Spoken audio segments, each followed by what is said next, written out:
हरि ओम श्री गुरुभ्यो नमः परमगुरुभ्यो नमः श्रीमदानंद तीर्थ भगवत्पादाचार्य गुरुभ्यो नमः हरि ओम नारायणाय परिपूर्णगुणार्णवाय विश्वोदयस्थितिलयोनियतिप्रदाय ज्ञानप्रदाय योदासुसुख्यदुःखसत्कारणाय कृताय नमो नमस्ते नौमिन्याय सुधादिपूज्य योगी श्रीपादराजसन्मणि व्यासार्याय योदागमां द्विहरान् श्रीपादिराजानपि वन्दे अमुसवरान् गुरुन् वैरव्यवाराणधिं श्रीसत्यव्रतराघवेन्द्रमणिपां सद्बोधसद्यानपां विद्यालयोगाचार्यं वेदज्ञानाब्धिचन्द्रं धर्मतत्त्वान्तमार्ताण्डं सत्यध्यानविमुजे सत्याविघ्नकराब्जोत्थान पञ्चाशद्वर्षकोटिकान् सत्यप्रमोदतीर्थार्यान् नवविज्ञानद्वारदान् शास्त्रेषु पारदृश्वानां शास्त्रज्ञेषु च वत्सलं दीनभक्तोद्धारकरं सत्यात्मानं गुरुं भजेत्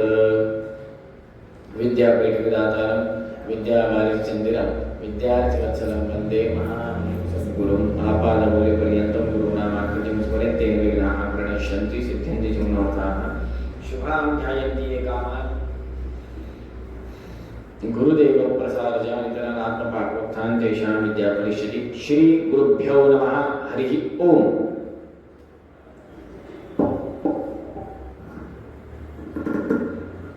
भगवंत आणि भगवंताची महिमा आजच्या चिंतनामध्ये आपण त्यांच्या सगळ्या लीला श्रवण करणार आहोत चिंतनास प्रारंभ करूयात आपदामपहर्तारं दातारं सर्वसंपदां लोकाभिरामं श्रीरामं भूयो भूयो नमाम्यहं दक्षिणे लक्ष्मणो यस्य वामे तु जनकात्मजा पुरतो मारुतिर्यस्य तं वन्दे रघुनन्दनं मनोजवमारुतिर्यवेगं जितेन्द्रियं मृत्युदां वरिष्ठं वादात्मजं मुख्यं शरणं शरणं प्रपद्ये कालच्या कथेमध्ये आपण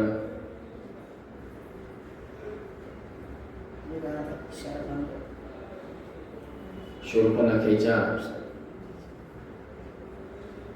द्वेष भावना किंवा सूड उगवण्याची भावना कोणाप्रतीची रावणाप्रती असलेली सूड उगवण्याची भावना जी होती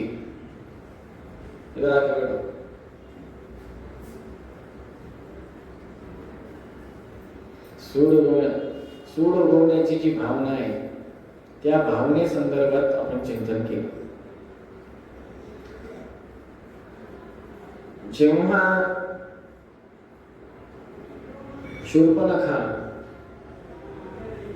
बघा काय म्हणतात चतुर्दश सहस्राणि रक्षसां भीमकर्मणां हतान्येकेन रामेण मानुषेण पदातिना शूर्पणखा त्यांचे जे दोन भाऊ होते खरा आणि दूषण त्यांच्यासोबत 14,000 सैन्य चतुर्दश सहस्राणि राक्षसां 14,000 राक्षसांनी युक्त त्यांचं सैन्य नाक कान कापल्यावर डायरेक्ट रावणाकडे नाही गेले त्यांच्याकडे गेले खरं दूषणा समेत सगळ्यांचा संवाद रामरायाने केला तिथून भयभीत होऊन ती लंकेला रावणाकडे गेली गेल्यावर काय म्हणतात अशा प्रकारे भगवंताने सर्व ऋषीमुनींना अभय प्रदान केल्यानंतर अर्थात या 14,000 राक्षसांचा संहार केल्यानंतर भय दाखवल्यानंतर भयभीत झालेली शूर्पणखा त्या रावणाकडे जाते व अविकंप नावाचा राक्षस तो देखील रावणाकडे जातो शूर्पणखा अविकंप नावाच्या राक्षसाकडून भगवंताचे स्वाभाविक शक्तीचे सामर्थ्य ऐकून रावण चिंतेमध्ये पडतो व ती चिंता त्या रावणाला गोकर्ण क्षेत्रामध्ये यायला भाग पडते त्या गोकर्ण क्षेत्रामध्ये पूर्वी विश्वामित्रांच्या यज्ञाच्या प्रसंगी त्या मरीच्या राक्षसाला बाण मारला होता तो 100 योजन दूर जाऊन जो पडला तो त्या ठिकाणच्या समुद्रात पडला तिथून तो त्या ठिकाणी तपश्चर्या करण्याकरता बसला बघा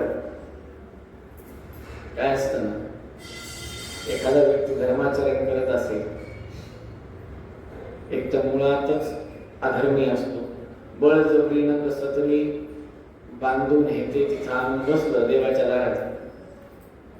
आता चाललंय ना, तितक्यात कोण ना कोणतरी येऊन व्यक्ती करतो, त्याला परत पहिल्या जागेवर आणून बसवतो. तशातला प्रकार. मरीच राक्षस होता, पण चांगलं देव धर्म करू लागला.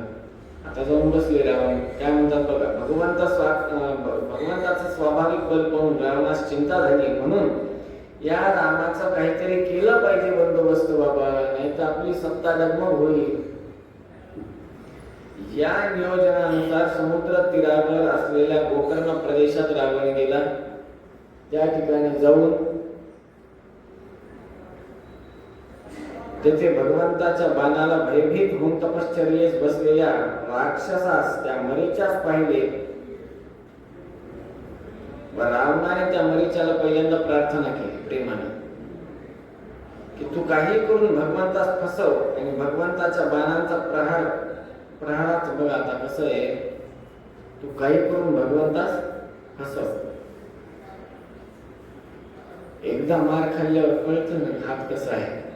पोलिसाचा मार आणि सामान्य माणसाचा मार, ते खाल्ल्याशिवाय कळत नाही कोणाचा कसा आहे. आता मरीच महाराजांनी मार खाल्लाय भगवंताच्या हातचा. भगवंताच्या बाणांचा वेग जाणून असणारा मरीच रावणास म्हणतो, भगवंताशी वैरात्व पत्करू नका बाबा, परवडत नाही.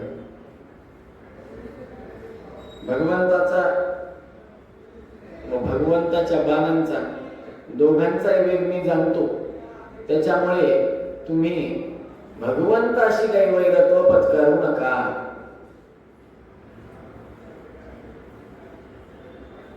रावणाद्वारे मरीच्यास धमकी दिली जाते, तू माझं काम कर, नाही तर मी तुझं इथंच शिरच्छेद करेन.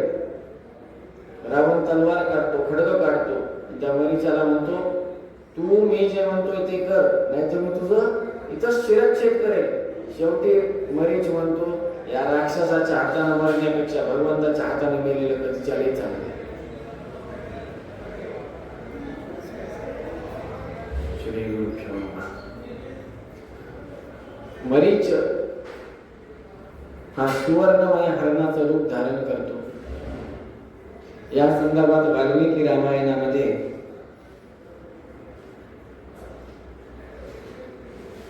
जवळजवळ 10 ते 12 श्लोक आलेले की रूप कसं आहे त्या हरणाचं हे सांगण्यात आलं. नानाविध प्रकारच्या रत्नांनी युक्त असं ते हरणाचं रूप सुवर्ण. भगवंत लक्ष्मणजी, जगदंबा असणारी साक्षात सीता माता, त्यांच्या त्या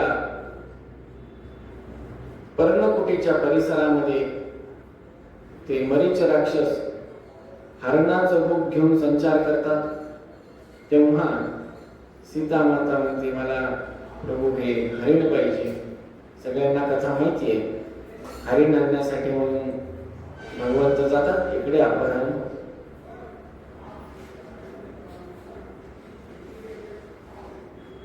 अपरोक्ष ज्ञानी लोकांना कळतं की मागे काय पुढे काय, हे साक्षात भगवंत जगदंबा आहेत. यांना माहित नाही का कोण आहे. भगवंताचे नाटक मरीच वध इत्यादी जे आपण म्हणतो, भगवंताचं सर्वज्ञत्व कसं आहे बघा. देव दिवु क्रीडायाम हा धातू आहे. भगवंत क्रीडादी गुणविशिष्टाने युक्त आहे.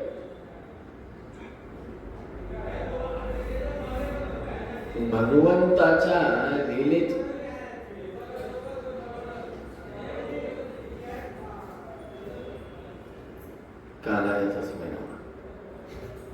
भगवंताच्या लीलेमध्ये भगवंताची जी लीला आहे त्या संदर्भात सुंदरकांडामध्ये खूप सुंदर सांगतात. कली आदी दैत्यांना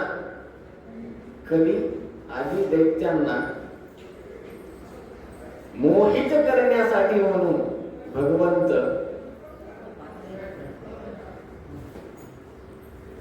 कली आदी दैत्यांना मोहित करण्यासाठी म्हणून भगवंत हे लीला करत असतात की बाबा मी मनुष्य आहे, मी आसक्त आहे, मी बायकोच्या अधीन आहे, हे सगळं काही दाखवणं कोणासाठी? कधी अधिदैत्यांना. भगवंताला कोणाचीच गरज नाही हो, कोणाचीच गरज नाही. तसं पाहिजे, कोणाचीच गरज नाही. आपण बरे, आपले गुरुजी बरे, आपले ग्रंथ बरे, कृष्णार्पणम करायचं, निघून जायचं. आजच हा विषय झाला की गुरु सेवा कशी करावी, आजचा विषय येतो. आज भरपूर मोठी कथा आहे, सुंदर कांडापर्यंत नेऊन ठेवायची आहे. थोडासा मागे पुढे 20 मिनिटाचा कालावधी होईल, आत्ताच थोडी क्षमा मागून घेतो, कारण की कालावधी कमी आहे, विषय जास्त आहे. मरीचारी दैत्य भगवंताला कळत नाही का? सगळं कळतं, तथापि मग का मला काहीच कळत नाही, मी मनुष्य आहे, हे कधी आधी दैत्यांना दाखवण्याकरता, क्रीडा करण्याकरता म्हणून भगवंताशी लीला खेळतात. आणि यासाठी म्हणून तात्पर्य निर्णयामध्ये मध्वाचार्यांनी या विशिष्ट एका श्लोकासाठी देव या शब्दाचा वापर करण्यात आलेला आहे, केलेला आहे.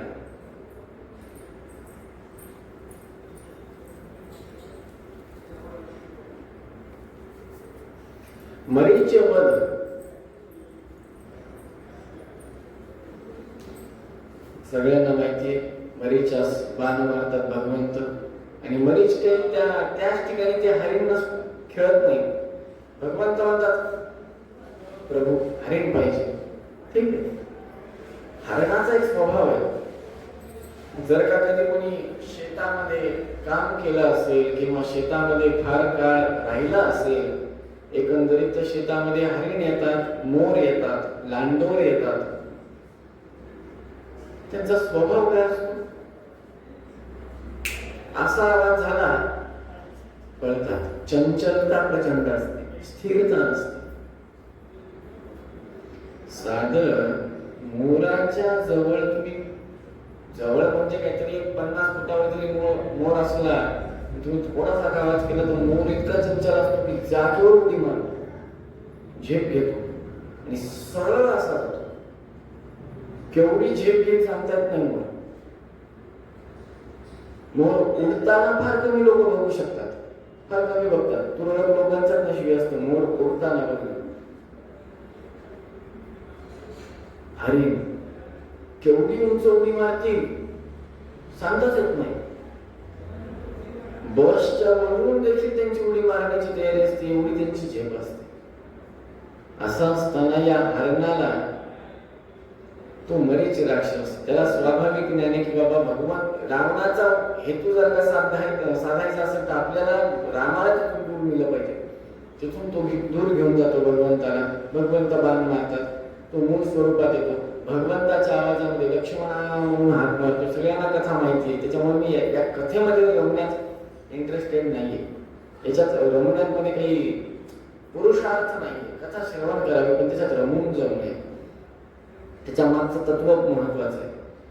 त्यानंतर तिथं लक्ष्मणा हात मारल्यानंतर सीता माता म्हणते जाय बाबा बघ काय झाले लक्ष्मणा. की लक्ष्मण रेष आखतात.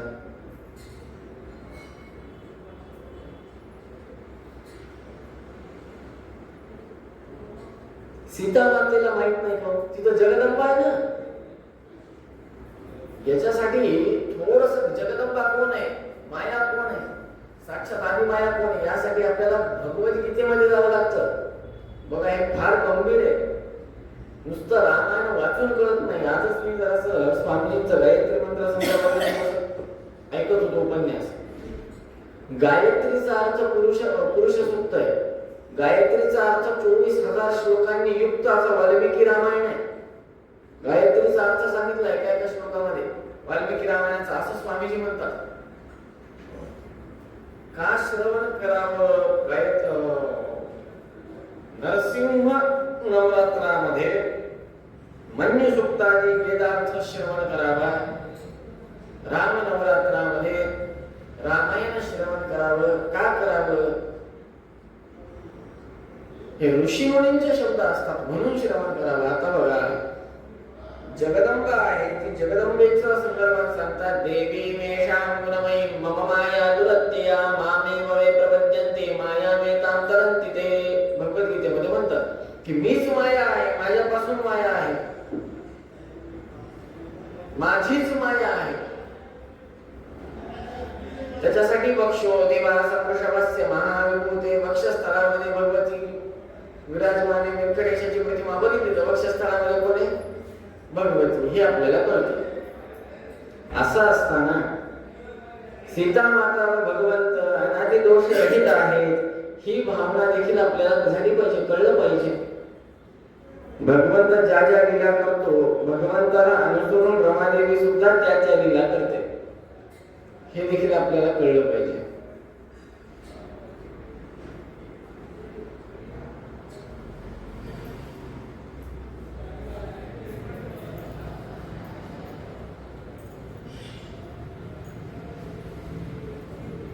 बघा, स्वतःच्या मंद कटाक्षाने उत्पत्ती स्थिती संहार मोक्ष मुक्ती प्रदान करण्यास समर्थ असणाऱ्या भगवतीला अज्ञान असेल का की बाबा समोर येणारा प्राणी तो जीव हा राक्षस नसून हरिण आहे, क्षमा करा, हरिण नसून राक्षस आहे ही भावना किंवा हे ज्ञान नसून असेलच की. मग का असं का केलं? बरं केलं तर केलं, लक्ष्मणाला दिराला देखील पाठवून दिलं, पुढं एकटेच राहिले, बहिणी एकट्याच राहिल्या ना, दिराला दिलं पाठवून. असं असताना त्यावेळेस काय घडतं तर सांगतात, लक्ष्मणाची शक्ती आहे ब्रह्मादी देवतांना देखील सहन करण्यास अशक्य अशी शक्ती क्षमा करा, लक्ष्मण भगवंत ज्या मार्गाने गेले त्या दिशेला जातात, इकडे कोणीच नसतं. लक्ष्मी मातेची शक्ती काय आहे या संदर्भात श्रीमद न्यायसुधा पाठामध्ये परमपूज्य आचार्यांनी आजच एक विषय सांगितला. रघुत्तम तीर्थ महास्वामीजींचे शिष्य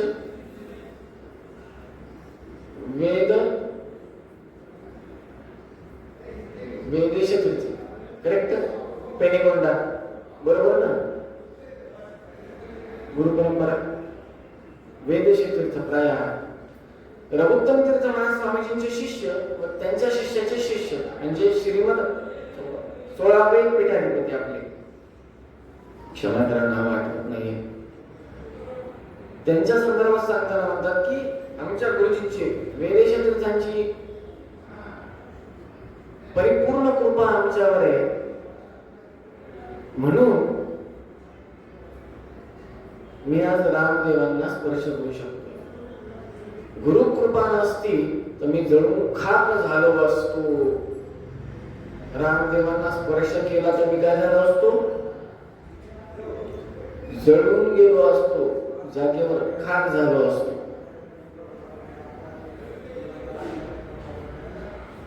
हा महिमा आहे गुरुकृपेचा. अशा त्या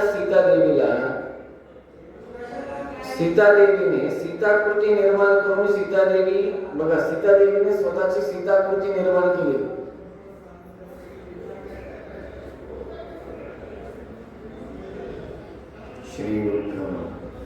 सीतादेवीने सीताकृती निर्माण केली व सीताकृती त्या ठिकाणी राहिली पंचवटीमध्ये व सीता माता साक्षात उमा महेश्वर ज्या ठिकाणी विराजतात त्या कैलासावर गेली.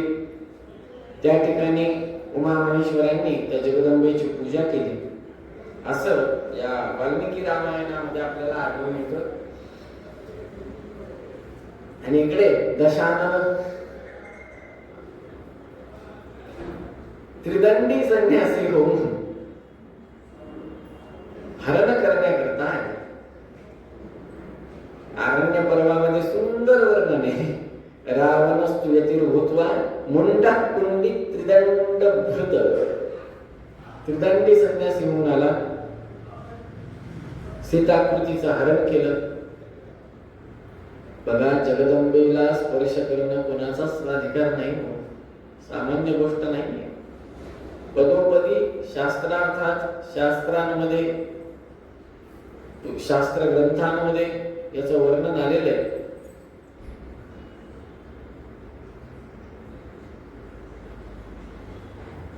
सीताकृतीला उचललं, विमानामध्ये ठेवलं, अपहरण केलं. सगळ्यांना कथा माहिती आहे, भिक्षा मागण्यासाठी म्हणून येतात. तेवढं काही मी प्रशस्त सांगण्यास त्या कथेमध्ये नको, म्हणून महत्वाचा जो विषय तो आपण बघूया चिंतनात.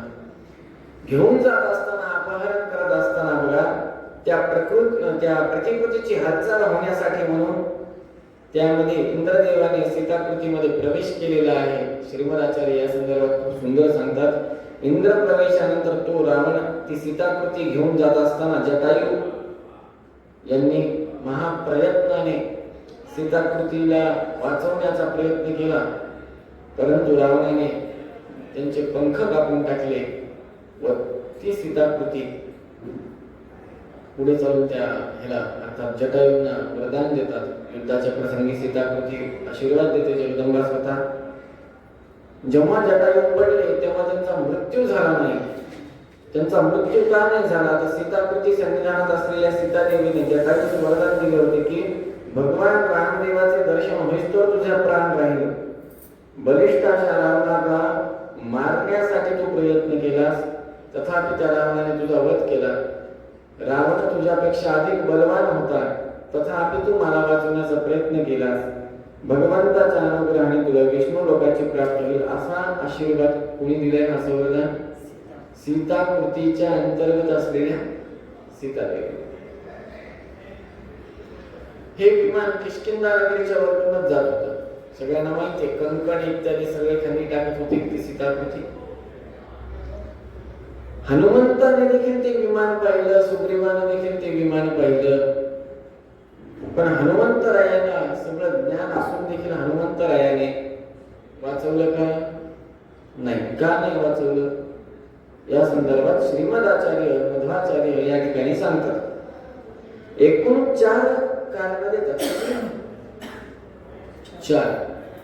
पहिलं कारण, कपिवरांच्या सेनेचा प्रमुख सुग्रीवाद्वारे मारू नये अशी आज्ञा रावणास. दुसरं कारण, सर्व राक्षसांचा संहार हे भगवत कार्य. जर रावण येथेच मृत झाला तर इतर राक्षसांचा संहार तसाच राहील. तिसरं कारण, जेव्हा भविष्यात भगवंत रावणाशी युद्ध करतील तेव्हा भगवंताचे सामर्थ्य लोकांना कळेल. चौथं कारण, जय विजयांना जे वचन भगवंताने दिले आहे, मय्येव बध्यो भवतां त्रिजन्मसु, मीच तुमचा वध 3 जन्मामध्ये करेल. तुमच्या पहिला जन्म हिरण्याक्ष हिरण्यकशिपू, दुसरा जन्म रावण, तिसरा जन्म. 3ही जन्मामध्ये भगवंतच त्यांचा संहार करतील असा जो असे जे वरदान आहे त्यांना दिलेलं, प्राप्त झालेलं, ते सत्य ठरायला पाहिजे. म्हणून या 4 कारणांमुळे हनुमंतरायांनी अडवलं नाही. सीताकृती लंकेत नजरबंद ठेवतात. त्या सीताकृतीला भगवंत त्या जटायूला दर्शन देतात. जटायूद्वारे कळते की या दिशेला सीता मातेला दक्षिण दिशेला घेऊन गेलेले आहेत. पुढे चालून कबंध नावाचा जो असुर होता, तो असुर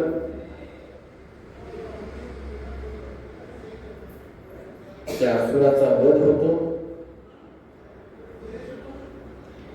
आणि पुढे शबरी मातेच्या कथेला प्रारंभ होतो. शबर जातीत उत्पन्न झालेली ही शबरी नावाची एक स्त्री मतंग ऋषींच्या आश्रमामध्ये लहानपणीपासून, अर्थात लहानपणी त्यांच्या कबिल्यात राहायची. तिथून ती पळून आली. काही शास्त्रकार सांगतात की तिच्या विवाहाचा प्रसंग असतो. बोकड इत्यादी कापण्याची पद्धत इत्यादी काही जण सांगतात. ते नको होतं, हिंसा नको होती म्हणून मंडपातून पळून येते, ऋषींना शरण जाते, ऋषींची मतंग ऋषींची सेवा करते. मतंग ऋषी म्हणतात, तुला मी भगवंताचं लक्षण सांगतो. लक्षण सांगतात, भगवंत तुला दर्शन देण्यासाठी इथे येतील असंही मतंग मुनी सांगतात आणि निघून जातात. त्या ऋषींच्या आज्ञेनुसार शबरी माता त्याच ठिकाणी थांबते व भगवंत आल्यावर भगवंताची पूजा करून अग्नीमध्ये स्वतःचा देह त्याग करते अशी कथा आपल्याला कळते. त्या शबरी मातेने, ते शबरी माता कोण आहे हे देखील कळलं पाहिजे.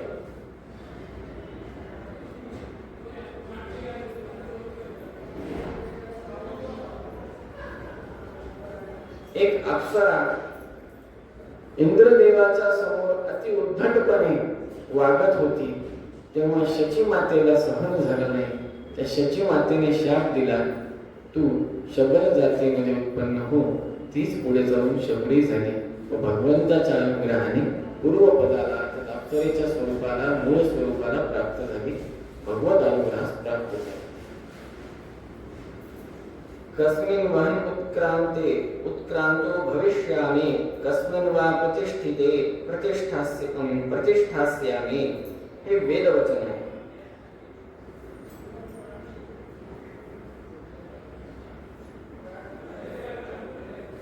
भगवंता सगळ्यात प्रिय स्वात्मप्रदानमधिकं पवनात्मजस्य कुर्वन् समाश्रितं परमाभितुष्टः. सगळ्यात तो होता नमस्ते प्राणेश प्रभतवपाय गणमुगा नमः स्वामिन् रामप्रियतमः रोमन् गुरुगुणा नमस्तुभ्यं भीमप्रबलदल कृष्णेष्ट भगवन् नमः श्रीमन्मध्वप्रदुष सदृशन्नो जय जय. साक्षात वायुदेव सगळ्यात जवळचे.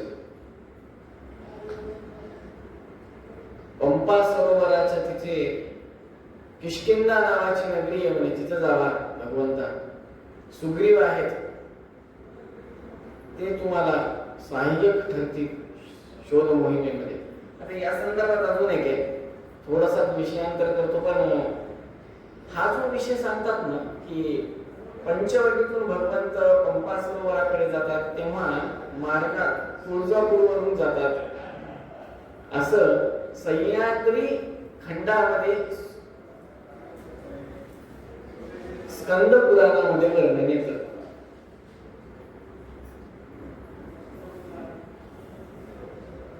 तू काई त्याच अपभ्रंश तू जाई अर्थात तुळजाभवानी. तू काही सीतेचे परिरूप त्या गणिचे रूपे हेमाद्रीची बालिका श्रीरामापुढे टाकली नीलग्रीवाच्या कंठीची मालिका पाहुनी तिचला रघुवीर म्हणे ढाळीत प्रेमाश्रुळा माझा हा प्रणिपात आई तुळजाबाई तू काय तुला कैके सीते जननीचा आभार हा केवढा झाला दर्शन राम निश्चेरीच्या कोपामुळे एवढा केले सत्यतिने कृतार्थवशदा यादावितो आश्रमा माझा हा प्रणिपात आई तुळजाबाई तू काय तुला. अशा पद्धतीने सांगतात. याबद्दल आपल्या जवळच पैठणला एकनाथ महाराज राहतात. त्यांनी त्यांच्या भावार्थ रामायणामध्ये या संदर्भात सविस्तर लिहिले की रामरायांना देखील दुर्गा देवीने मूळ स्वरूपामध्ये दर्शन दिले आणि दक्षिण दिशा दाखवलेली आहे. जर का कधी तुळजापूरला गेला तर ज्या ठिकाणी बघा तिरुपतीला कसं भगवंताचे निजपाद दुसरीकडे, ज्या ठिकाणी भगवंत प्रत्यक्ष सगळ्यात पहिले प्रगट झाले ती जागा वेगळी आणि ज्या ठिकाणी स्थिर आहे ती जागा वेगळी. आणि त्याच पद्धतीने तुळजापूरला देखील ज्या ठिकाणी भगवतीचे पहिले चरण पडले ती जागा वेगळी, ज्या ठिकाणातून रामाला मार्गदर्शन केलं की बाबा दक्षिण दिशेला जा. अशी एक कथा भावार्थ रामायणामध्ये आपल्याला कळते. 108 पेक्षा जास्त रामायण उपलब्ध आहेत. किती? आपण फक्त मूळ रामायण बघतोय वाल्मिकी, त्याचे अर्थ काढणारे 108 उपलब्ध आहेत, जास्त कमी नाही.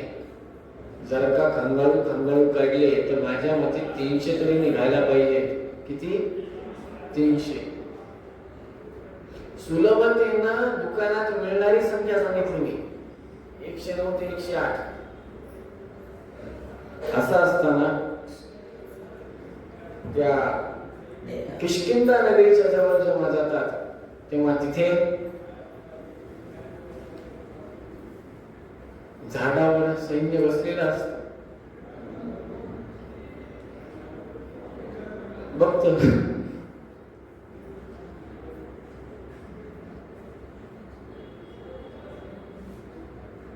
मनुष्य तर दिसायला, कपडे तर साधूचे घातले, हातामध्ये तर धनुष्य बाण दिसायला. कुछ तो गडबड है दया, कुछ तो गडबड है. लगेच जातात सैन्य दूत किष्किंधाकडे. अर्थात त्या ठिकाणी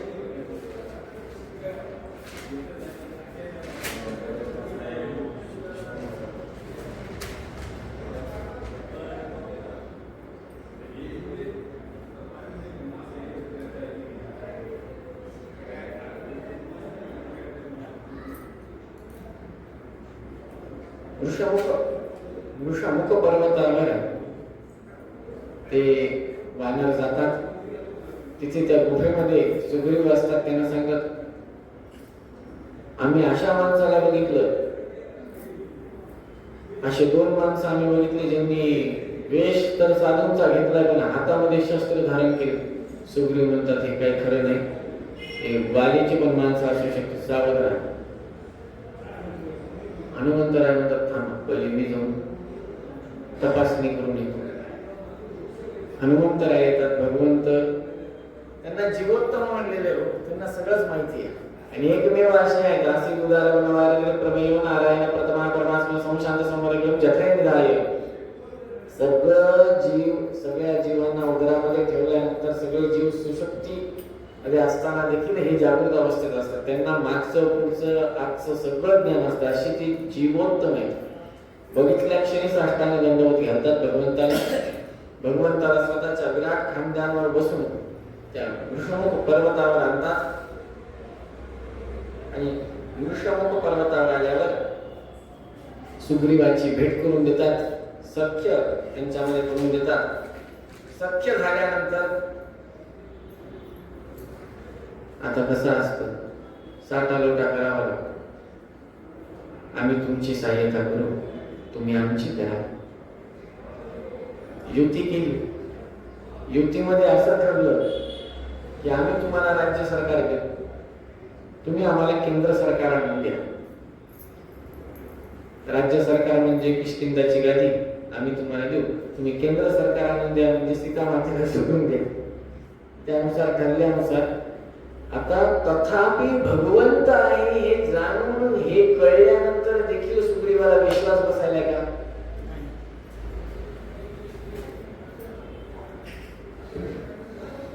हे दुंदुबी नावाचा रेडा म्हणे भगवंत, बालीने एका बुक्कीत मारलाय म्हणे.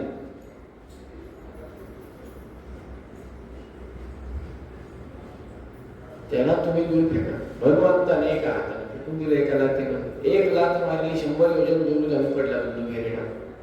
तथापि विश्वास बसना. 7 ताडाचे वृक्ष, त्याला एका बाणात जर का तुम्ही कापलं तर मानलं.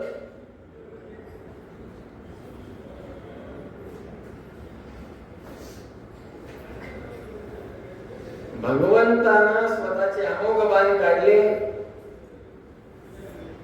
ते 7 ताडाचे झाड 7 राक्षस होते. एका अमोघ बाणाने 7ही झाडांचं छेदन भगवंतानं केलं आणि सुग्रीवाच्या मनातला संदेह दूर केला. आता या संदर्भात सांगतात, थोडंसं आपल्याला स्कंद पुराणामध्ये जावं लागतं. मी आधीच म्हणलं, स्कंद पुराणामध्ये सह्याद्री खंडामध्ये रामायणा संदर्भात खूप विशेष वर्णन येतं. दंडकारण्याचा भाग आहे सह्याद्री खंडामध्ये. सह्याद्री खंडच स्कंद पुराणातून लुप्त झालेला आहे. काही हस्तलिखित असतील तर असतील. युगपत्य सप्ततालांश रघुनाथो हि बिभेदः पाताल दानवान हत्वा पुनस्तुनीर विवेशच. त्यांच्या बाणासंदर्भात सांगतात, 7 ताडाचे झाड छेदून ज्यांचा अमोघ बाण पुन्हा ज्यांच्या तुनीरमध्ये भात्यामध्ये येऊन बसतो, असे ते रघुनाथ आहेत. पुढे म्हणतात, सप्तभूमी सप्तगिरी सप्तसारान महाबलान सबानो वेग संपन्नो हित्वा तुनीर माविशत.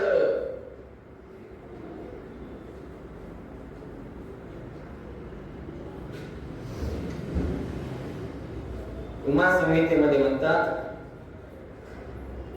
सप्तभूमी, सप्तपर्वत, सातळ, अतरवितळ, सुदर, तलातळ, महातळ, सातळ, पाताळ, भूभस्वान, नागनाथ, सत्य.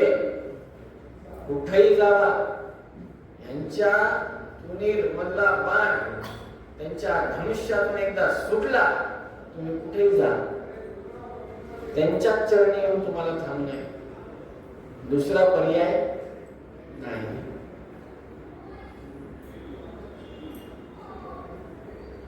पद्मपुराणामध्ये या संदर्भात सांगतात सप्तताल गधाकृष्ट ध्वस्त पाताल दानवः. पाताळातले जे दानव होते 7 ताडाचे वृक्ष रूपाने, त्यांचं छेदन भगवंताने केलं आणि सुग्रीवाला आश्वासन दिलं की मी तुझं रक्षण करेन.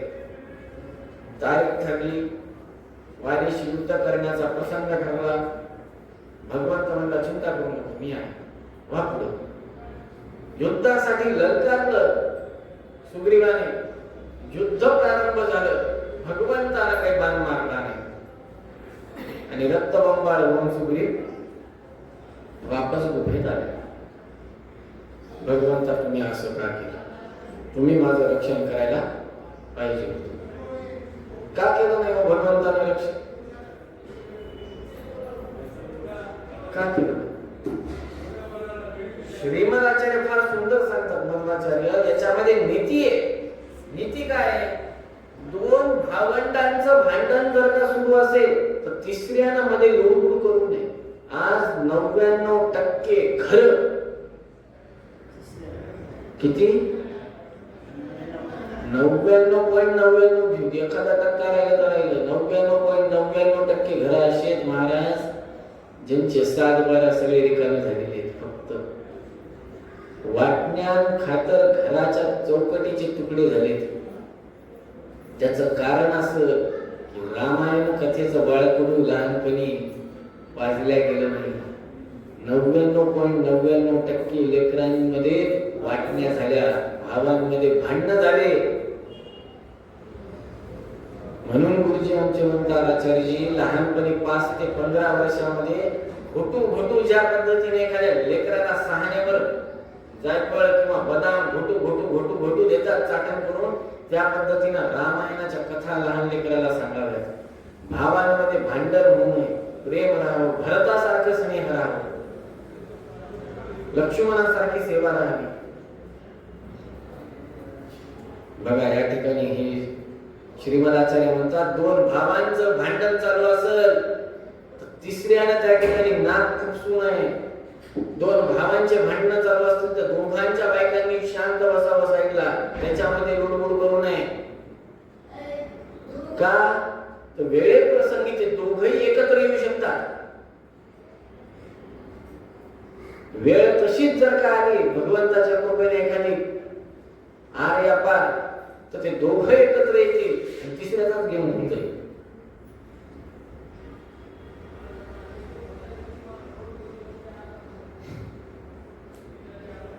त्याच्यामुळे 2 भावांच्या भांडणामध्ये कधीही पडू नये.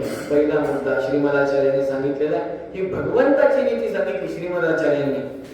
एवढंच नाही सांगितलं, पुढे म्हणतात श्रीमदाचार्य अजून भगवंत स्वतः त्याच्यात त्यांची नीती काय म्हणतात बघा.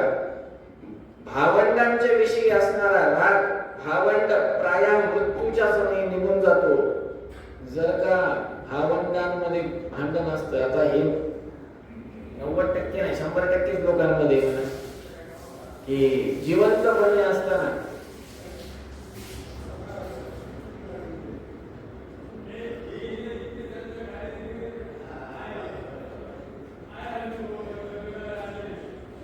हे न तो भावंडा संदर्भात एकंदरीत सख्यांशी कसं बोलतात त्या संदर्भातच विषय नीट लक्ष देऊन ऐका. काव्य आहे,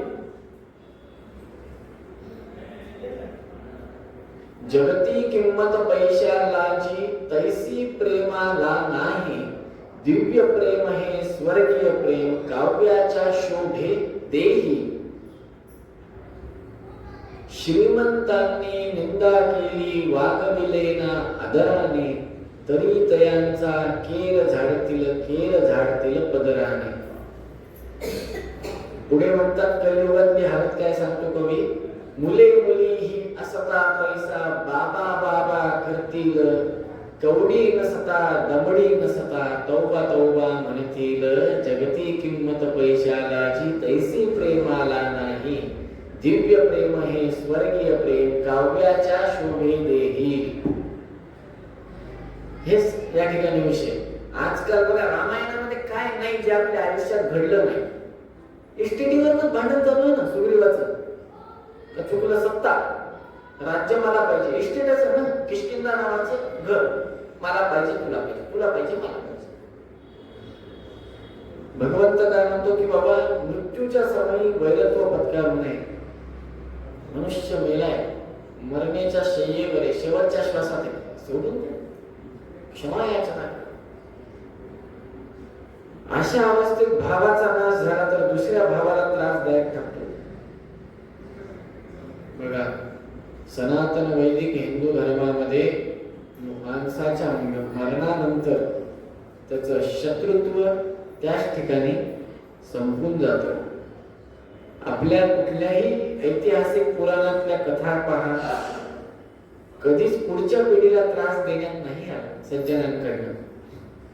उदाहरणार्थ पांडवांची कथा बघितली, दुर्योधनाचा नाश झाला, वैरत्व संपलं, पण अश्वत्थामाचार्यांनी पांडवांच्या पुत्रांचा घात करण्याच्या हिशोबाने कार्य प्रारंभ केले. पांडवांनी केलं का? कौरवांच्या कुठल्या तरी पुत्राला मारून टाकला असं श्रवणात आलं का युद्धानंतर?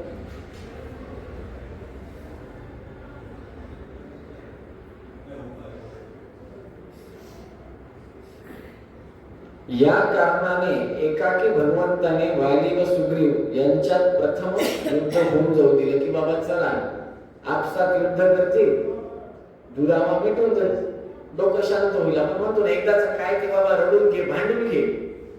दोन भावंडे भांडा, एकदाच काय भांडायचं ते भांडून हाणामाऱ्या करून थकतील, शेवटी कदरून जातील. रोजचा काय धुऱ्यावरनं सातबाऱ्यावरनं भांडणे, बाबा चला तू तुझ्या मार्गावर मी माझ्या मार्गावर, कदरून जातील. म्हणून भगवंतानं सोडून दिलं. पण झालं का तसं? नाही. शेवटी सुग्रीव स्वतः म्हणतात की भगवंत आता तुम्हीच रक्षण करा, तुम्हीच सर्वस्व करा. जखमी हलत्यात सुग्रीव असतो तेव्हा भगवंत फक्त हात लावतात स्वतःच्या सुग्रीवाच्या खांद्याला. अशक्त रक्तबंबाळ झालेल्या सुग्रीवामध्ये पुन्हा दहाची जवळ येतं. परत युद्धासाठी जात असताना भगवंत विजय माळा गळ्यामध्ये घालतात. युद्ध होत असताना लपून बाण मारतात श्रीरामचंद्र प्रभू आणि सुग्रीव आणि वाली त्या ठिकाणी धाराशायी पडतात. ही कथा सगळ्यांना माहिती. आता भगवंत लपून का बाण मारतात? का भगवंत भयभीत झाले का? भयभीत झाले भगवंत? नाही बाबा, समोर गेलो तर ज्या माणसानं रामाला काखेमध्ये 6 महिने गुंडाळून फिरलं तो माझी हालत काय करेल, असं आहे का ते? श्रीमदाचार्य खूप सुंदर सांगतात, बाली हा धार्मिक होता, भगवत भक्त होता. भगवंत जर का समोरून बाण मारायला आला तर हात जोडून उभा टाकेल आणि शरणागत वत्सल आहे. श्रीरामचंद्राचं व्रत आहे, शरणावर आला की भक्त रक्षण करेल परमात्मा. त्याच्यामुळे मी एक नियम आहे बघा, इथं नरसिंहदेव आहेत, खूप जणांना त्याचा अनुभव लागलेला आहे. इथलच्या नरसिंहदेवाचा शरणागत व्हायला पाहिजे, पूर्ण श्रद्धेनं शरण व्हायला पाहिजे. स्वामीजींकडे गेल्यावर नुसतं साष्टांग दंडवत करून समाश्रयेत गुरुं भक्त्या महा विश्वासपूर्वकं निक्षेपेत सर्व भागांश्च गुरु श्रीपाद पंकजे. काय झालंय, काय होणार आहे, काय घडून गेले, काय होत आहे काही माहित नाही. सगळं डोक्यावरचं माझं वजन तुमच्या चरणावर सोडून दिलं स्वामी. कसं होणार, कुठं होणार, कधी होणार, यज्ञ होणार का नाही, किती खर्च होणार, कुठून उत्पन्न होणार, काही माहित नाही. एवढं माहिती होणार आहे, स्वामी येणार आहे, विषय संपला. कसं होणार, काय होणार, कुठं होणार, कधी होणार नाही. समाश्रयेत गुरुं भक्त्या महा विश्वासपूर्वकं निक्षेपेत सर्व भागांश्च. गुरव श्री पाद पंकजे, सगळं सोडून द्यायचं त्यांच्यावर, पुढचा आहे पुढे. एवढा दृढ विश्वास. असं केल्याने काय होतं, मग रक्षतील ते विश्वास हा आहेच की हो. त्यांचा म्हणजे धर्म आहे रक्षण करणं, शरणागत वत्सल आहे भगवंत. जर का मी समोरून येऊन बाण चालवला तर बालगी हा माझा भक्त आहे, तो मला शरण येईल आणि शरणागताचं रक्षण करणं माझं निज कर्तव्य आहे. सुग्रीवाला मी वचन दिले, त्याच्यामुळे म्हणून लागून बाण मारला, भयभीत होऊन नाही मारला.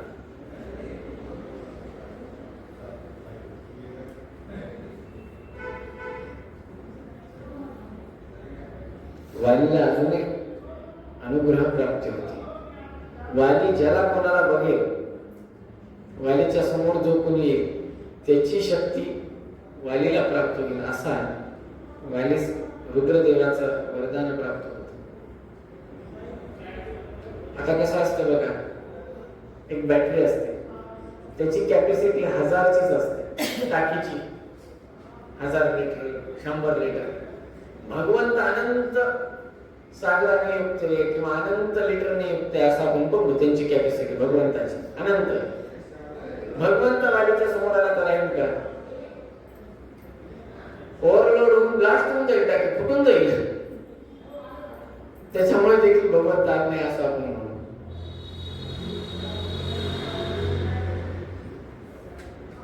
पुढे चालून वालीचा अंत्यविधीची कथा सांगतात व सुग्रीवास राज्याभिषेक करतात. अंगद जो वालीचा पुत्र आहे त्याला युवराज पदावर विराजमान करतात.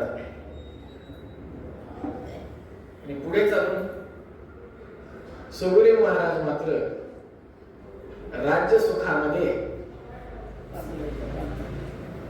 स्वतः निवांत राहतात. हनुमंतराय चिंतात, गदा हातामध्ये घेतात, दन दन दन दन दन दन करत त्या सुग्रीवाजवळ येतात आणि सुग्रीवांना धमकी देतात. श्रीमद आचार्य काय म्हणतात, सांगत नाही, निवेदन धमकी देतात. काय देतात? ज्या बाणाच्या प्रहाराने बाली निजधामी गेला तो बाण अजूनही राघवांच्या तुनिरामध्ये जशास तसा आहे, एवढी धमकी देतात. क्षमस्वामी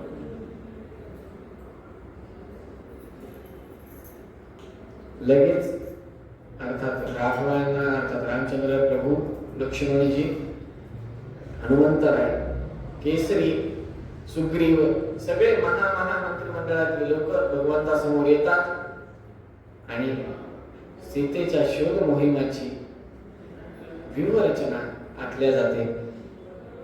वाल्मिकी रामायणामध्ये सांगतात, सुग्रीवास धमकी दिल्यानंतर सुग्रीव जवळ असणाऱ्या अत्यंत वेगवान वानरांना जंबू, उपलक्ष, शाल्मली, कृष, क्रौंच इत्यादी जे 7 द्वीप आहेत त्या द्वीपामध्ये सर्व वानरांना बोलून घेतात. रमण द्वीपापर्यंत जे आहेत त्या सगळ्यांना बोलून घेतात आणि सर्व वानरांना घेऊन भगवंताजवळ येऊन सुग्रीव असताना हनुमंत बघा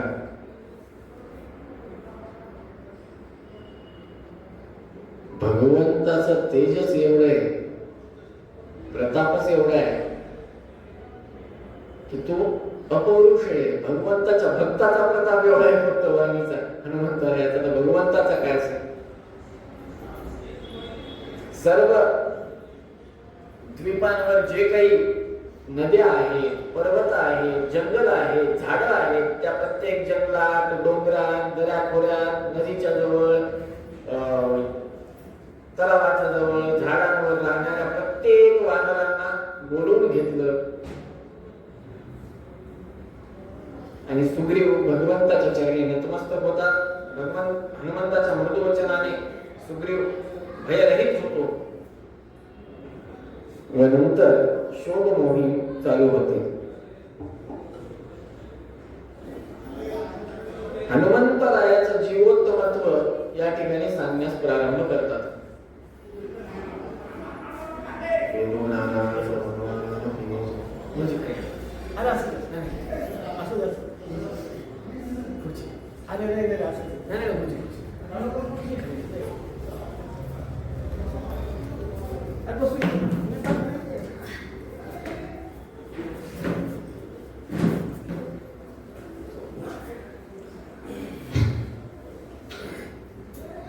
जीवोत्तमत्व सांगण्यास प्रारंभ करतात.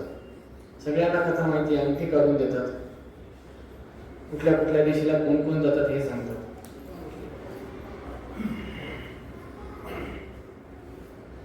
श्रीमदाचार्य म्हणतात, निश्चितार्थम तरश्चापि हनुमान कार्य साधने. हे सुनिश्चित होतं की फक्त हनुमंतरायांनाच सीतामातेचा शोध लागणार आहे, दुसऱ्यांना लागणार नाही. या संदर्भात सुंदरकांडामध्ये तात्पर्य निर्णयात 7व्या अध्यायामध्ये मध्वाचार्य खूप सविस्तर पद्धतीने सांगतात का, कशामुळे, कोण कोण किती उड्या मारतात, काय कोणाची किती क्षमता आहे उल्लंघन करण्याची समुद्र, या संदर्भात सविस्तर वर्णन आहे. जेव्हा बघा वायुदेवांची क्षमता काय, तर स्वात्मक प्रधानमाधिकम या श्लोकावर जास्त भर द्यायला पाहिजे. का तर श्रीरामचंद्र स्वतः म्हणतात की मी तुला काय देऊ. सुंदरकांडाचा सगळ्यात शेवटचा प्रसंग की बाबा सीतामातेचा शोध झाला, सगळं झालं, मी तुला आता काय देऊ, तर मी तुला आलिंगन देतो. स्वात्मक प्रधानमाधिकम पवनात्मजस्य. ह्याच्या आधी जर का आपण चिंतन करायला गेलं तर 10व्या अध्यायामध्ये थोडंसं जायला पाहिजे. तात्पर्य परशुक्लत्रय कोण आहेत हे कळलं पाहिजे. परशुक्लत्रयांना फार महत्व आहे.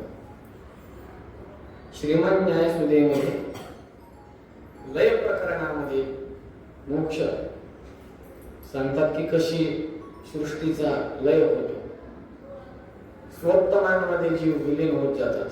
अर्थात गणादी देवता, रुद्रादी देवतांमध्ये, रुद्रादी देवता गणादी देवता इंद्रादींमध्ये, इंद्रादी देवता रुद्रांमध्ये, रुद्रादी देवता गरुडशेष रुद्रांमध्ये, गरुडशेष रुद्रादी देवता वायुदेवता, वायुदेवता ब्रह्मदेवतेच्या स्थानावर, ब्रह्मदेवता लक्ष्मीमध्ये, लक्ष्मी अंतर्गत भगवंत वक्षस्थळामध्ये, लक्ष्मी भगवंताच्या वक्षस्थळात. अशा पद्धतीने ते क्रम सगळा सांगतात.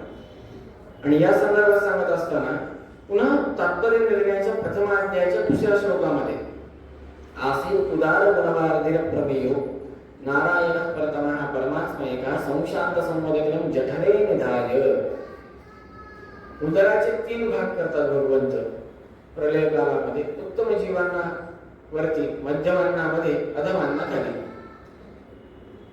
सुप्त अवस्थेमध्ये सगळे असताना देखील एकमेव जीव असा आहे, वायुदेवता एकमेव अशी देवता आहे जी जागृत असते. पुढे काय, मागे काय, सध्या काय, याचं समग्र ज्ञान वायुदेवतांना असतं, असं श्रीमद आचार्यांचं तात्पर्य निर्णयामध्ये म्हणणं आहे. ह्याला चतुर्दशी टीका देखील आहे. वायू जीवोत्तमत्व प्रतिपादन करताना भगवंत कोण आहेत याचं परिपूर्ण ज्ञान लक्ष्मी देवीनंतर कोणाला आहे, वायुदेवांना. त्याच्यामुळे जेव्हा बघितलं हनुमंतरायांनी की बाबा वेश ऋषींचा आहे, हातामध्ये दंडधारी आहेत, तो दंडधारी हातात बाण, तेव्हा संदेह झाला नाही की हे कोण आहेत. भगवंताच्या हातातील अंगठी भगवंताने कोणाला दिली, हनुमंतरायांनी दिली. अंगदाने समेत दक्षिण दिशेत जायला सांगितलं. तिन्ही दिशेतील सैन्य परत येतात दक्षिण दिशे, पण दक्षिण दिशेला गेलेलं सैन्य काही परत येत नाही.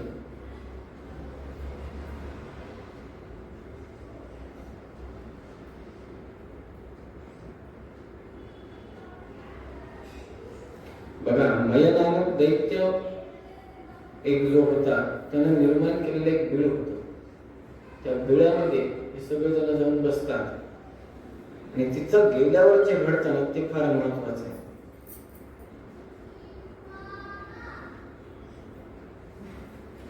अंगदाचे जे मामा आहेत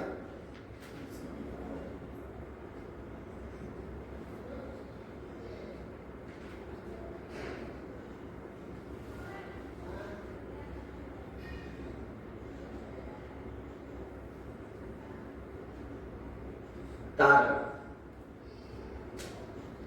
अंगदाचे जे मामा आहेत तार,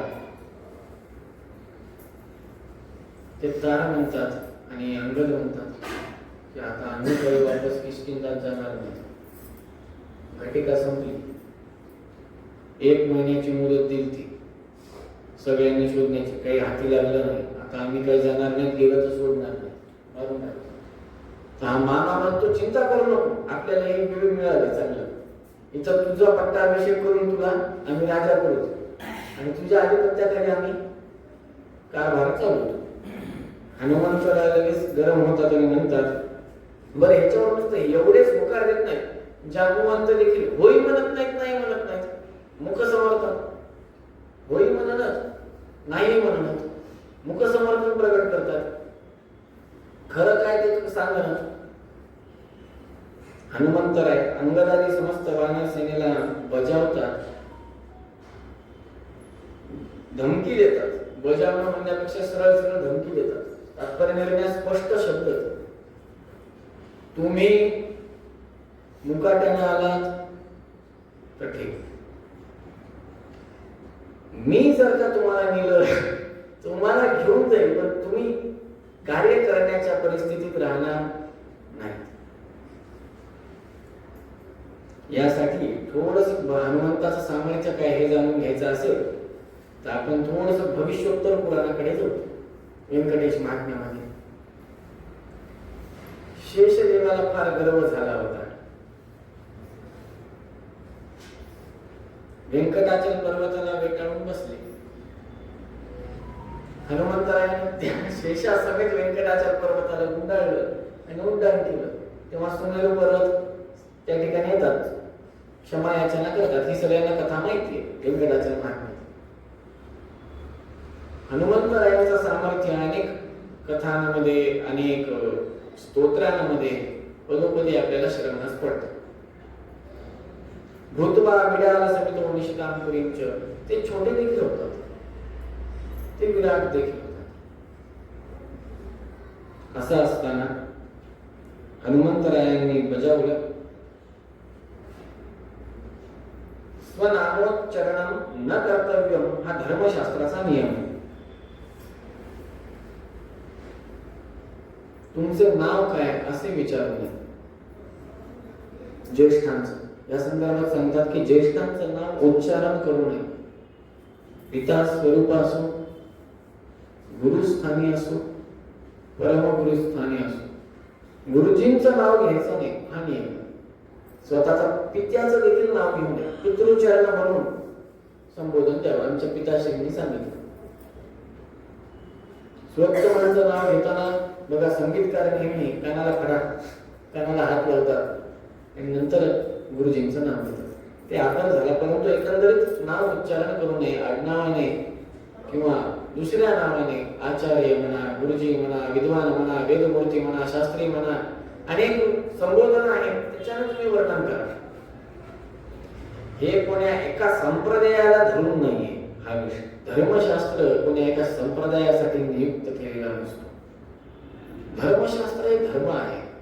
वेदो किलो धर्ममूलम, मनुस्मृतीमध्ये हा श्लोक येतो. धर्म टिकला तर पुढे संप्रदाय असतो. एका वेदाला धरून सगळं संप्रदाय आहेत. वेद सगळ्यांसाठी समान आहे. ते गणपत्य असो, शाक्त असो, वैष्णव असो, श्री वैष्णव असो, रामानुजी असो, सौर्य असो, गणपत्य असो, कोणी असो. असं असताना धर्म सांगतं की उत्तमांचं नाव मुखातून काढू नये, गुरुजींचं नाव मुखातून काढू नये, गुरुजी म्हणून संबोधन करावं. पण समोरचा व्यक्ती तसा पाहिजे ना. आचरती ती आचार्य, आचरण केलं असेल तर त्याला आचार्य म्हणावं. आचार्य हित असेल, रहित असेल, सगळीकडे फक्त अभावच असेल आचार्याचा, तर काय करावं.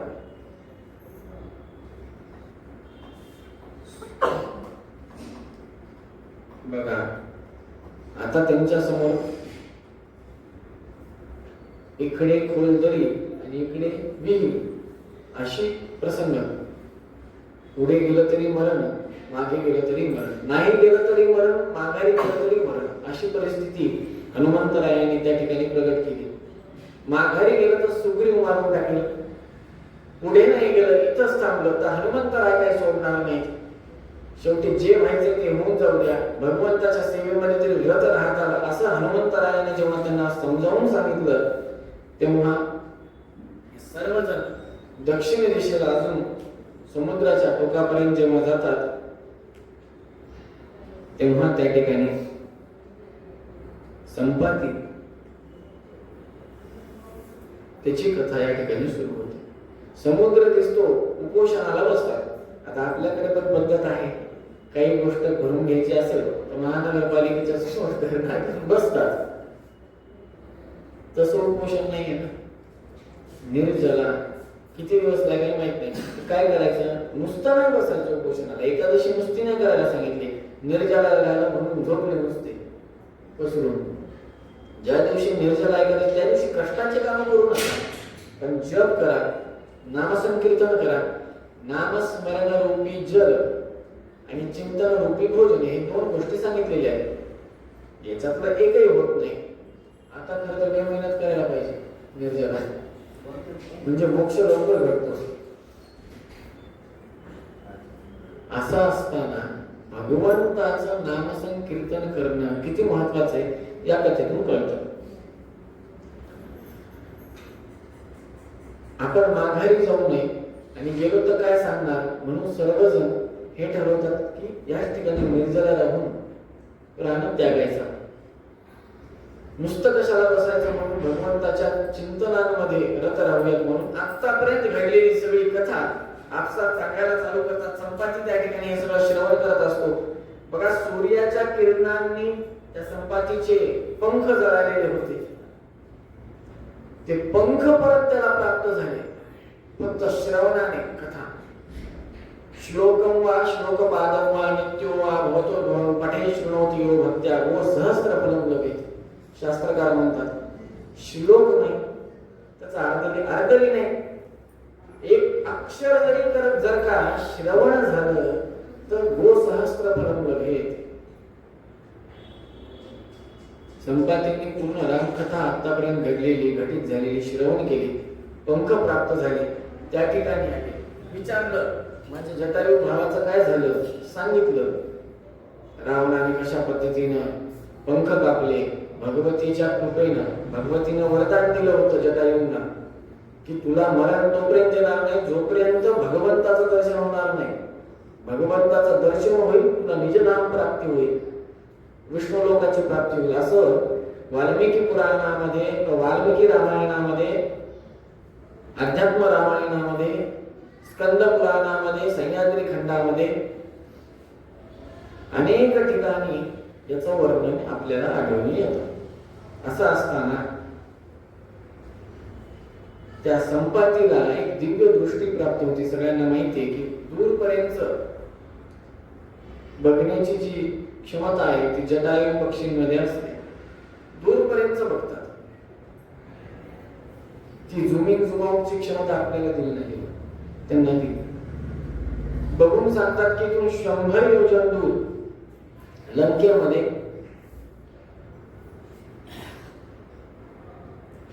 सीताकृती झाडाच्या खाली बसलेली आहे.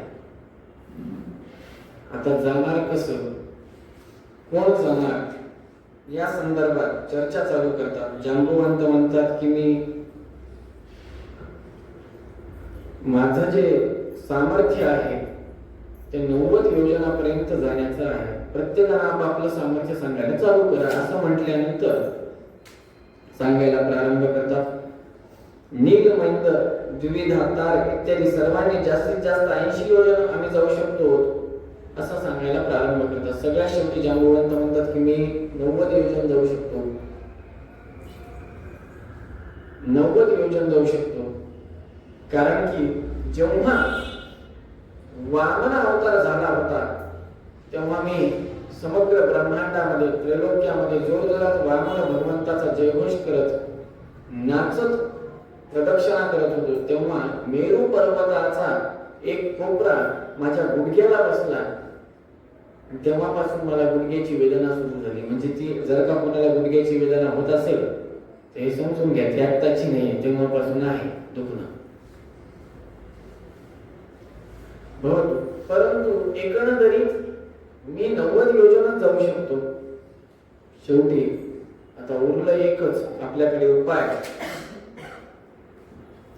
ते म्हणजे की सकल कार्यामध्ये हनुमंतराय हेच उड्डाण घेण्यासाठी सक्षम आहेत.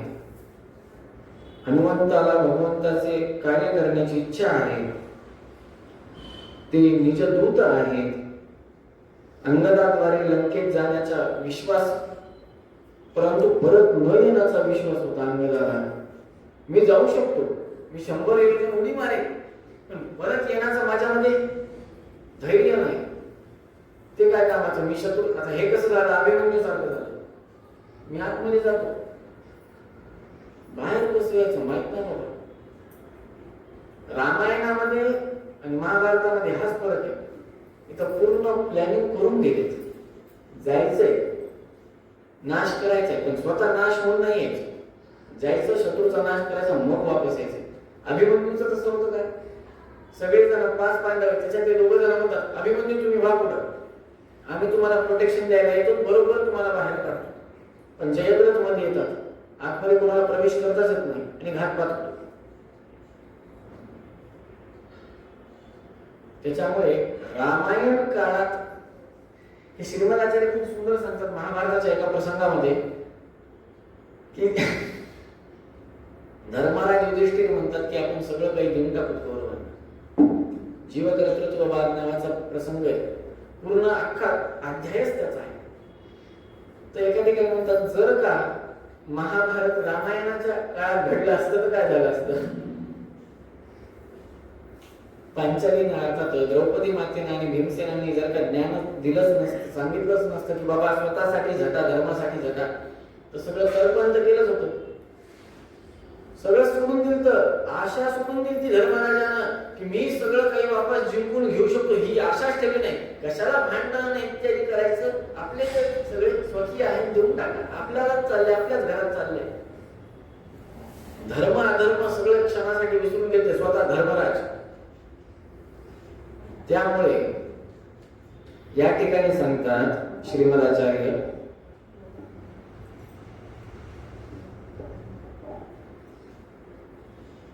जांबुवंत म्हणतात की संपातीने सांगितल्याप्रमाणे या महेंद्र पर्वतापासून 100 योजनावर दूर आहे लंका. त्रिकूट पर्वत हा रक्षण पर्वत आहे. कोणाचा?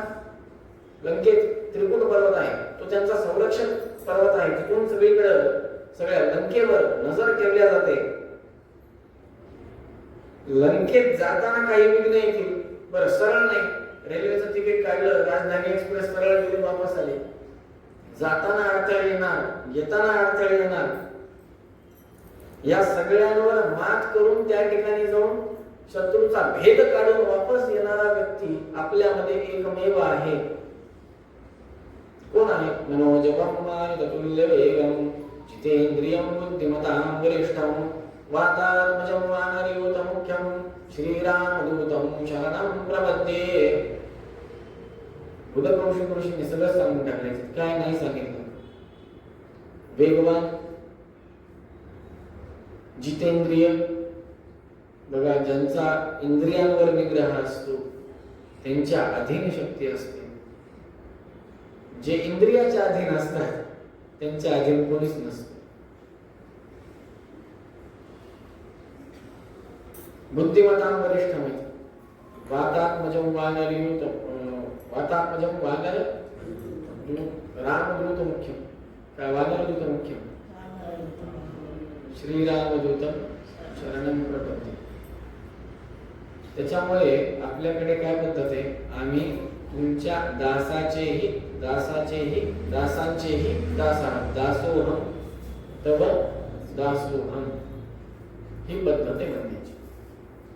त्यामुळे भगवंताच्या सेवेसाठी कटिबद्ध अशा पद्धतीनं एकमेव निजदूत आहे. निजदूत प्रल्हादांना म्हटलेलं नाही, भक्तराजांना म्हटलेलं नाही, ध्रुव बाळांना म्हटलेलं नाही, परीक्षित राजाला म्हटलेलं नाही, अर्जुनाला देखील निजदूत म्हटलेलं नाही. पण अर्जुनाच्या रथाच्या झेंड्यावर ज्यांचा वास होता त्यांना मात्र निजदूत असं म्हटलेलं आहे, अर्थात हनुमंतराया. म्हणून त्या हनुमंतरायाची कथा, त्यांचं विराट कार्य, त्यांचं पौरुष्य सांगणार क्रीडा